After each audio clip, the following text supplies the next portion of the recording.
बिस्मिल्लाहिर्रहमानिर्रहीम। Welcome to global learning में खुशामदीद। आज हम हिस्ट्री ऑफ हिप्नोसिस का दूसरा चैप्टर शुरू करेंगे। फर्स्ट चैप्टर में हमने देखा कि किस तरह जो है टेंपल स्लीप और स्लीप टेंपल्स वगैरह के थ्रू जो है आगाज़ हुआ था 5000 साल पहले इजिप्ट से। और इसका इम्पेक्ट इतना था कि उस वक्त के जो अलेक्जेंडर जो था, सिकंदर आज़म था, वो भी इनसे कंसल्ट करता था इन टेम्पल से अपने जो है इश्यूज़ को रिज़ॉल्व करने के लिए, और इनकी पेशन गोइयों को अहम माना जाता था। तो नेक्स्ट अपने चैप्टर नंबर 2 को स्टार्ट करते हैं। तो स्टार्ट करेंगे मेस्मरिज्म से कि मेस्मरिज्म क्या है और एनिमल मैग्नेटिज्म क्या होता है। History of hypnosis chapter number 2 का आगाज़ करते हैं। The arise of mesmerism. The origin of modern hypnosis is the medical practice of Dr. Franz Anton Mesmer, a physician from Vienna, Austria in 18th centuries. He contributed in the medical field as well as the influence of astronomy and magnetic system of human health. जो modern hypnosis की बुनियाद है वो 18वीं सदी में हमें मिलती है, जो जिसका आगाज़ हुआ डॉक्टर फ्रांस मेस्मर के ज़रिए, जो कि फिजिशियन था वियना, ऑस्ट्रिया में। ठीक है। Mesmerism of animal magnetism. While treatment of a female patient in 1774, Mesmer observed a fluid moving in woman's body which was affected by his own will. He named this fluid as animal magnetism and developed the theory related to effect of this fluid in human health.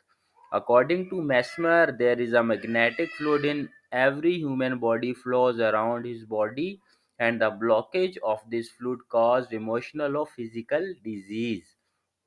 More or less magnetism of different individuals and ability to manipulate that fluid. अच्छा, 1774 में जो है during treatment, एक female का treatment करते हुए, जो मैस्मर है उसने ऑब्ज़र्व किया कि एक फ्लूइड है बॉडी में जो कि मूव होता है, जो कि हमारी सेहत को कंट्रोल करता है। उसने ये देखा कि जब इस फ्लूइड में रुकावट पैदा होती है, इसका फ़्लो प्रॉपर नहीं हो पाता, तो वो जो है डिसऑर्डर या किसी बीमारी का बायस बनता है। और इस फ्लूइड की मूवमेंट को उसने एनिमल मैग्नेटिज्म का नाम दिया, जो कि आगे चलकर हिप्नोसिस की शक्ल इख्तियार कर गया। Journey to Paris. Mesmer traveled to Paris in 1770s, where he found more interested students than Vienna. His development related to animal magnetism, mesmerism, laid the basic foundation later in hypnotherapy.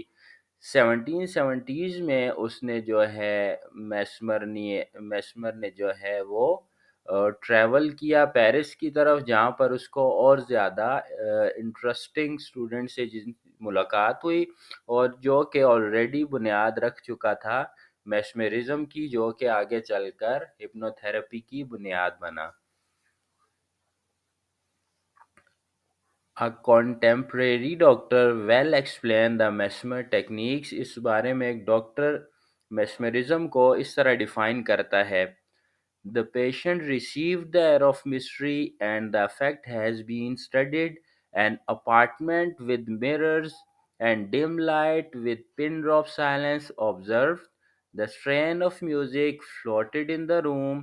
The seated arrangement for the patients were around a sort of what was containing a heterogeneous mixture of chemical ingredients, each with placed by the cards holding hands or joined rods slowly and mysteriously moved by Mesmer by himself, affected by a look, a touch, and third by passing his hands, and the fourth one by direction towards a rod.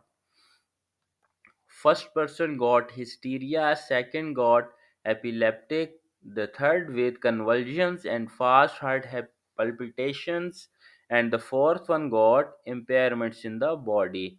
This method was used to enhance the illness, which was necessary for their recovery, and the scene was wonderful. The Mesmer had a strong control over the patients, and history have the evidence of that. His confidence and skills were up to the mark. एक doctor कहता है कि किस तरह Mesmer ने जिनको जो 4 different types की जो है डिसऑर्डर्स थे, एक को एपिलेप्सी था, दूसरा हिस्टेरिया, थर्ड जो है कन्वल्जन, और फोर्थ जो है फास्ट हार्ट पल्पिटेशन के जो पेशेंट्स थे, उनको उनकी एंजाइटी को इंक्रीज करके किस तरह उन पे कमांड हासिल की और फिर उसको रिड्यूस किया। यहाँ पर यह बताना ज़रूरी समझूंगा कि हिप्नोसिस वाहिद एक ऐसी टेक्निक है जिसमें हम पहले सबकॉन्शियस के थ्रू उस एंजाइटी को, उन फीलिंग्स को पीक पर लाते हैं जो कि कॉज कर रहे होते हैं रियल इशू को, और जब वो एक बार पीक पर आ जाती हैं तो फिर हम उसको लेट इट गो करवाते हैं ताकि दोबारा से वो सबकॉन्शियस का हिस्सा ना बन पाए।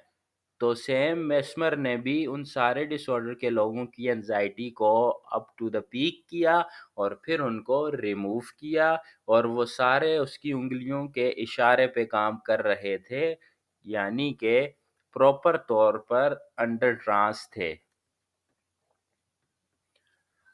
The magnetism, fiction or fact, in 1780s, the dramatic practices of Mesmer were shining in the sky of Paris.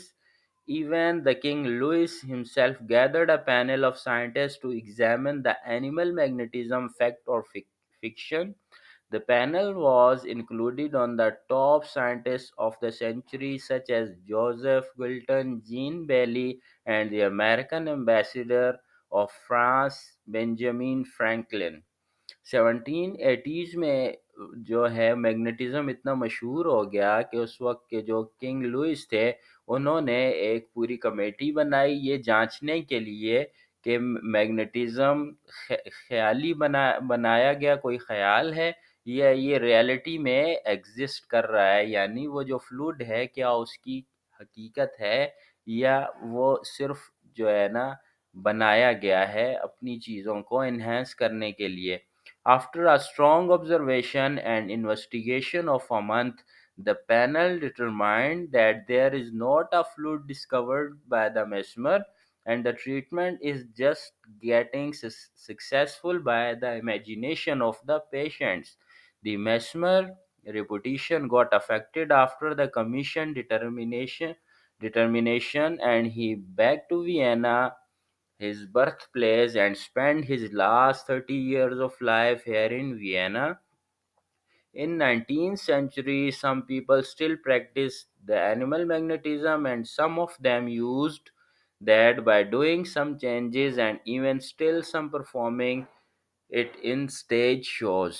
अब वो जो कमेटी बनाई गई उसने अपनी ये रिपोर्ट दी कि इस तरह का कोई फ्लूइड भी जो है डिस्कवर नहीं हुआ, और जो मेस्मर है उसने इस तरह का फ्लूइड डिस्कवर नहीं किया, ऑल दो कि ये सारी चीज़ें जो अफेक्ट थे वो पेशेंट की इमेजिनेशन की वजह से थे। तो यहाँ हम मेस्मर से ये क्रेडिट नहीं ले सकते कि उसने प्रॉपर ट्रीटमेंट किया और उन पेशेंट के इश्यूज को रिजॉल्व किया, चाहे वो इमेजिनेशन के थ्रू ही क्यों ना हो। इट मीन्स कि वो फ्लूड तो मौजूद नहीं था लेकिन सब कॉन्शियस को उसने रियलाइज करवा दिया ड्यूरिंग ट्रांस हिप्नोसिस में कि ये फ्लूड है और इसको तुम बेहतर बना सकते हो, इसके फ्लो को। अच्छा, उसके बाद क्या हुआ कि इस चीज़ से उसकी जो रेपुटेशन है मैस्मर की उस पे काफ़ी असर पड़ा, और वो अपनी बर्थ प्लेस पर वापस चला गया और ज़िंदगी के आखिरी 30 साल जो है उसने वियना में ही गुजारे। अच्छा, आगे क्या चलते हैं जी, आगे चलते हैं द डेवलपमेंट ऑफ मार्कस डिफुसीगर Mesmer working was near the modern hypnosis and adopted by a lower nobleman, Marcus de Fusiger. He used mesmerism on a famous session with Victor to improve the mood and psychological state of patient. An English doctor well explained the story by saying he wonderfully used the mesmerism by working with the daughter of her agent, and the young person with toothache, and just after a few minutes they felt cured. This wonderful success made the Fuziger to work with another client named Victor having severe chest fluxion. मैस्मर के बाद diffuser ने जो है वो magnetism को adopt किया और famous session जो है वो विक्टर के साथ लिया। इसको एक जो है डॉक्टर इस तरह एक्सप्लेन करते हैं कि अपने एजेंट की डॉटर को जो है वो जो कि मूड के इश्यूज थे, साइकोलॉजिकल इश्यूज थे, उसको रिजॉल्व करने के बाद उसने अपने एक क्लाइंट का जो है विक्टर का मशहूर सेशन लिया जिसको chest fluxions के issues थे. The surprising moment was for Depusiger when the victor went into deep trance without convulsion and start talking about his private affairs. When he got sad, Depusiger made him to cheerful thoughts. After these cheerful suggestions, he began to sing in the air. After an hour, Victor awoke well composed and symptoms mitigated. Victor के session के दौरान डिफुजिगर ने महसूस किया कि जैसे ही वो trans में गया उसने अपने प्राइवेट अफेयर्स के बारे में बताना शुरू कर दिया। जहां पर वो परेशान हुआ या उदास हुआ तो पॉजिटिव थॉट्स के साथ डिफुजिगर ने उसको मदद की और चेयरफुल थॉट्स को डेवलप किया। During the episode, the Marcus discovered the sleepwalking and reactions of Victor and refer this action as artificial somnambulism। तो सेशन के दौरान स्लीप वॉकिंग को ऑब्जर्व किया डिपुजीगर ने और इसके साथ साथ उसने ये कहा कि ये जो रिएक्शन और स्लीप वॉकिंग है इसको आर्टिफिशियल सोमनैबुलिज्म कहेंगे। तो यहाँ पर नई टर्म इजाद हुई जिसको आर्टिफिशियल सोमनैबुलिज्म कहा जाएगा जो कि डेवलप की मार्कस डी पुसीगर ने। तो अब तक के लिए इतना ही। Thank you so much for watching. तीसरे सेशन में इंशाल्लाह हम देखेंगे कि किस तरह हिप्नोसिस की जर्नी आगे बढ़ी और ये मैग्नेटिज्म से हिप्नोसिस तक का सफ़र किस तरह तय हुआ। तो मज़ीद जानने के लिए इस चैनल को काइंडली सब्सक्राइब कर दीजिए ताकि आने वाली वीडियोस आपको इन टाइम मिल सकें। अपना बहुत सारा ख्याल रखिएगा, दुआ में याद रखिए। अल्लाह हाफिज़।